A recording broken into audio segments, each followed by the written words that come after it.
Hello, welcome to Educationally Speaking. My name is Sarah Davis, and I'm a communications specialist with Oakland Schools and the host of this podcast.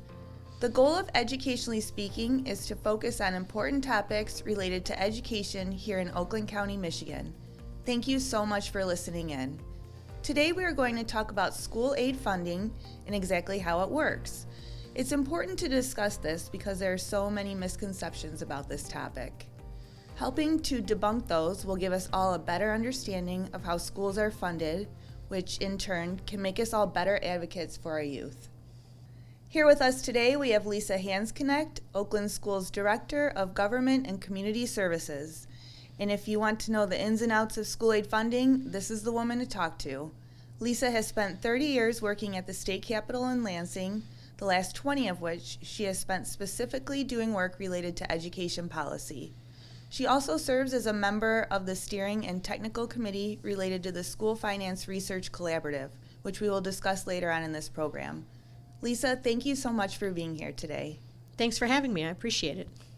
Well, let's start this podcast off by just kind of getting a general overview. How exactly are schools funded in the state of Michigan? Schools are funded through a variety of taxes. There is a host of different taxes that individuals and businesses pay that goes to the state, and portions of those come to schools. So, for example, the sales tax that we pay every time you go out and you buy a new shirt, 6% is put on the overall price, and a portion of that comes to schools. In total, we get 44.2% of total school funding. This is the biggest one, from sales tax revenue. You also get it from income tax, so when you pay your taxes at the end of the year. There's a state education tax, which is a property tax, use tax, real estate, tobacco, lottery. There's a whole bunch of stuff. All right, all of that makes sense, but a lot of times you hear people say schools don't need the money, they're funded by the lottery. Can you talk a little bit about how lottery money actually plays into school funding? Absolutely. The lottery money does all go to school aid. They get 100% of the lottery revenues, and it equals a total of $979 million currently. That's a lot of money.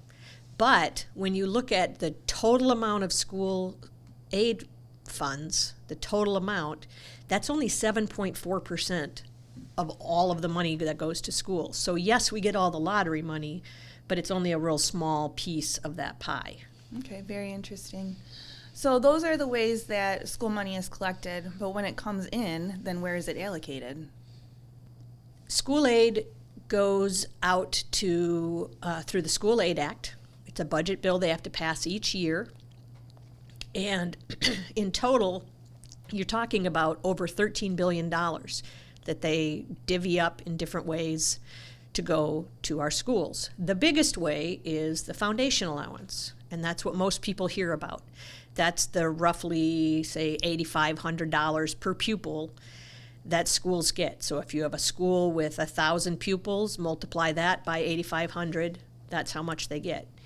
In addition to that, there's some big, what we call categoricals, that help schools address particular issues and challenges that they have. There's categoricals for special ed students. These are students with disabilities. For at-risk pupils, and these are pupils that are poor or have faced incredible challenges. Maybe they have a parent who's been incarcerated. Maybe they have they're an English language learner. They've immigrated to this country, and their parents have become citizens, but they're just learning the language. We have also early childhood, so you're talking about the Great Start Readiness Program and all the 4-year-olds and I think 3-year-olds that serves. And career and technical education is another big one. So that's all of your career cluster programs that you see in different areas, dealing everything from health and computers to construction, HVAC, like heating and ventilation, air conditioning, all kinds of career and trade programs get funding through this too. So those are the big areas that the money goes out to. So does all of the school aid money go to K12 education? Not all of it. First, there's that piece about early ed that I talked about a minute ago. And then in addition to that, there's a sort of a controversial debate over higher education and community colleges. And in the budgets that just passed, we had $350 million from the school aid fund that went to higher institutions of higher learning, the universities, and $325 million that went to community colleges. That's $775 odd million. And if you think about that, what do we have, like 1.5 million kids in our schools, in our K12 schools? If that money, instead of going to colleges, went to K12, that's $516 a student. I mean, imagine what that could do for your child in your school if they had that money in terms of class size, books, materials, support from psychologists or nurses, counselors, career programs. That's why this is sort of controversial about whether it should be going to K12 or not. How does the state decide how much money goes to each piece of the school funding pie? The current way that we've determined that was predominantly decided by Proposal A, which passed about 25 years ago. And that's where we got that foundation allowance that we talked to. And so a big chunk of it goes right to that, goes to the foundation allowance. There are also big pieces that are obligations that the legislature can't decide not to pay. For example, we owe money on certain obligations related to special ed from lawsuits that said, nope, you're not paying enough, you got to pay more. And there's money for matching and maintaining certain amounts of federal money that we have to pay. If we change that, we would lose those federal dollars. So we want to make sure we use that funding. But once they get through all of that, there's typically a chunk of money that legislators view as, this is my piece that I get to decide how the money will be spent. And different legislators have used that in different ways. Some sometimes have a particular school reform or an idea they feel needs extra funding. You'll hear people talk in the past, dating all the way back to like Governor Engler had that Laptops for Teachers program, and this is when computers were first starting, and they were really trying to get computers in the hands of educators. Sometimes they'll go for literacy coaches. We've heard that before. And sometimes you'll see increases for career and tech building materials or equipment. A lot of times those programs need more equipment.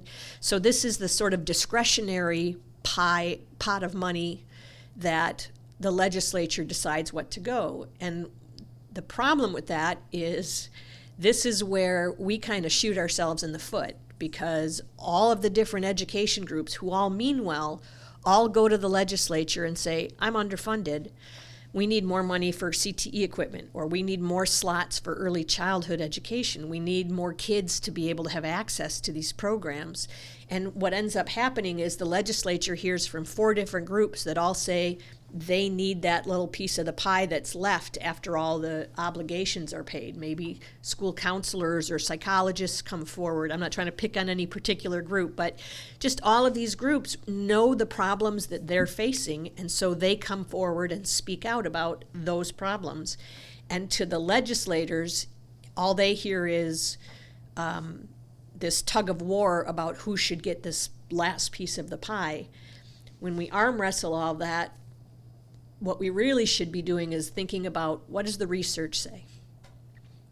What does the research say that where the funding should go? And can you talk a little bit about that? What does the research say? There have, over the last 5 years, there have been a number of studies. Governor Snyder did an inadequacy study that showed that we needed considerably more funding. Lieutenant Governor Calley did a study about special ed that showed specifically we needed more special ed funding. But the biggest of these research studies was done by the School Finance Research Collaborative. And this group, made up of legislators, both Democrat and Republican, there's foundations were involved, businesses were involved, higher ed was involved. Everybody got together. Charter schools were involved. This wasn't like a public school versus charters thing. Everybody got together and said, given the laws in Michigan, how much does it really cost to educate a child to meet the standards we expect them to meet under all these laws? And it was because of that wonderfully diverse group from all over the state, east side, west side, little rural areas, big cities, and both parties, both charters and traditional publics.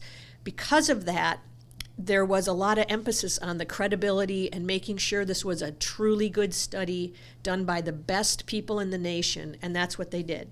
So they raised money predominantly from the foundations and from the schools community, and they paid for this study that really looked at how are we going to educate all of these kids and what is that going to cost. And that study came out, I think it was early last year, right? January, yes, February. It's been about a year now. Okay, so we heard about the School Finance Research Collaborative and what they were doing most recently, but can you talk a little bit about what they're doing now? Sure. So they finished that report, like you said, a year ago, and in the report they identified a couple of areas that they didn't address, but they think further research should be done on. And those include things like transportation, capital funding, or how to fund the buildings in which all of these schools that the kids go to school to, and further study of high-need poverty students. The focus now, in addition to thinking through how to get that other research done, is beginning to implement that research. So the collaborative members were very pleased to see when the governor recommended her budget this past February or March that she included a lot of the concepts to do a first step toward funding our schools the way the research said. Unfortunately, the legislators didn't really take that research to heart, and in the budget they passed, they didn't include the weighted foundation formula. So now the collaborative is going to be doing some education both to the general public and to legislators in particular, and just trying to build the case for why this research is the best and why we should be following it and what are the steps we need to do to implement it. They understand you can't just snap your finger and in 1 year come up with the kind of money that the research says we need. This is something that has to be phased in over multiple years. Many states have done these. In Massachusetts, when they did the study, it took them 10 years to slowly get all of that funding in place then. So this is a long process, and we're just starting down that road. Okay. Earlier you talked about the lottery misconception. Are there any other misconceptions about school funding out there that you want to talk about? Sure. There's one that I hear almost every year that we pass a budget, that the legislature passes a budget. When they pass it, unless we're in a recession and we're facing cuts, we always hear them say, and this year's budget has record funding. Let's dig into that a little bit. What does record funding mean? Well, if I give you $10 this year to buy a book, and next year I give you $10 and a penny to buy the book, well, I gave you $10 and a penny. That's record funding. It's more than I gave you before. But it doesn't keep up with what the research says, which might be that really what we need is $15, and instead of a book, we need a Kindle and all of these other materials, nor does it keep up with inflation. Healthcare costs and retirement costs are taking larger and larger chunks. We talked about that foundation allowance of the $8,500 that goes for each kid. Almost, I think it's around $1,200 or $1,300 per kid goes to pay for the retirement of the staff and the teachers that you and I had when we were in school. I won't say how many years ago, but we have to pay that obligation and that liability. So it's one of those things that when you hear record funding, be careful about what that means. It still may not mean that enough funding is going where it needs to in education. All right, so how can school employees or even regular citizens help join toward a united voice to help with these school funding issues? That's a great question.